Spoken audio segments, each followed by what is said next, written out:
ನಮಸ್ಕಾರ ಸ್ನೇಹಿತರೆ. ಇಂದು ನಾನು ನಿಮಗೆ ಒಂದು ಪ್ರಶ್ನೆ ಕೇಳಲು ಬಯಸ್ತೇನೆ.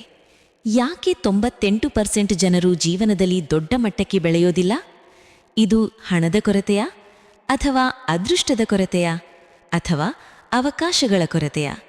ನನ್ನ ಅನುಭವ ಏನ್ ಹೇಳ್ತದೆ ಗೊತ್ತಾ? ಇವು ಯಾವುದೂ ಮುಖ್ಯ ಕಾರಣಗಳಲ್ಲ.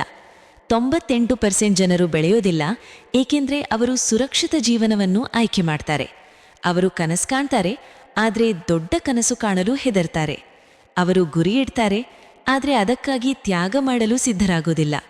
ನಿಜವಾಗಿ ಹೇಳಬೇಕು ಅಂದ್ರೆ ಜನರು ಸೋಲಿಗೆ ಭಯಪಡೋದಿಲ್ಲ, ಜನರು ಇತರರ ಮಾತಿಗೆ ಭಯಪಡ್ತಾರೆ. ನೀನು ಸಾಧ್ಯ ಮಾಡಲ್ಲ, ನಮ್ಮ ಮನೆಯವರು ಇದುವರೆಗೆ ಏನೂ ಸಾಧಿಸಿಲ್ಲ, ನಿನ್ನಿಂದ ಆಗಲ್ಲ. ಈ ಮಾತುಗಳು ಅವರ ಮನಸ್ಸಿನೊಳಗೆ ಗೋಡೆ ಕಟ್ಟುತ್ತವೆ. ಆ ಗೋಡೆಯನ್ನೇ ಅವರು ತಮ್ಮ ಗಡಿ ಎಂದು ಭಾವಿಸ್ತಾರೆ. ಸ್ನೇಹಿತರೆ, ನಮ್ಮ ಜೀವನದ ದೊಡ್ಡ ಶತ್ರು ಯಾರು ಗೊತ್ತಾ? ನಮ್ಮ ಆಲಸ್ಯ.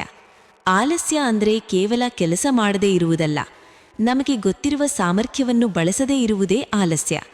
98% ಜನರು ಕಂಫರ್ಟ್ ಝೋನ್ನಲ್ಲಿ ಬದುಕ್ತಾರೆ. ಅವರಿಗೆ ಸ್ವಲ್ಪ ಹಣ ಸಿಗುತ್ತೆ, ಸ್ವಲ್ಪ ಶಾಂತಿ ಸಿಗುತ್ತೆ, ಅವರು ಅಲ್ಲಿ ನಿಂತು ಬಿಡ್ತಾರೆ. ಆದರೆ 2% ಜನರು ಮಾತ್ರ ಪ್ರಶ್ನೆ ಕೇಳ್ತಾರೆ, ಇಷ್ಟೇನಾ ನನ್ನ ಸಾಮರ್ಥ್ಯ? ಅವರು ಬೇರೆ ರೀತಿ ಯೋಚಿಸ್ತಾರೆ. ಅವರು ಸೋಲನ್ನು ತಪ್ಪಿಸಿಕೊಳ್ಳೋದಿಲ್ಲ, ಅವರು ಸೋಲನ್ನು ಉಪಯೋಗಿಸ್ತಾರೆ.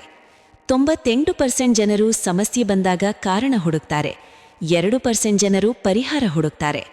98% ಜನರು ಸಮಯ ಸಿಕ್ಕಾಗ ಫೋನ್ ಹಿಡಿತಾರೆ, 2% ಜನರು ಸಮಯ ಸಿಕ್ಕಾಗ ಪುಸ್ತಕ ಹಿಡಿತಾರೆ.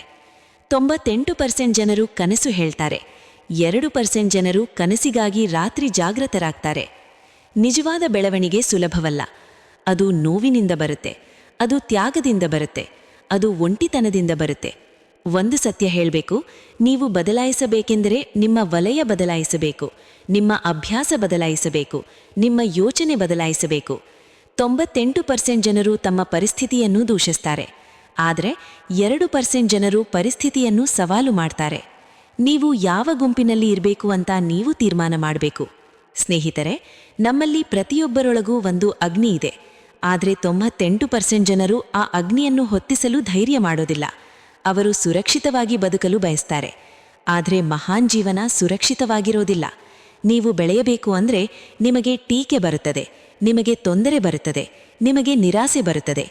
ಆದರೆ ಒಂದು ದಿನ ನಿಮ್ಮ ಪರಿಶ್ರಮವೇ ನಿಮ್ಮ ಪರಿಚಯವಾಗುತ್ತದೆ. ಇಂದು ನೀವು ನಿಮ್ಮೊಳಗೆ ಕೇಳ್ಕೊಳ್ಳಿ, ನಾನು 98% ಜನರಲ್ಲಿ ಒಬ್ಬನಾ ಅಥವಾ 2% ಜನರಲ್ಲಿ ಒಬ್ಬನಾ? ನೀವು ತೀರ್ಮಾನ ಮಾಡಿದ ಕ್ಷಣದಿಂದಲೇ ನಿಮ್ಮ ಜೀವನ ಬದಲಾಗುತ್ತದೆ.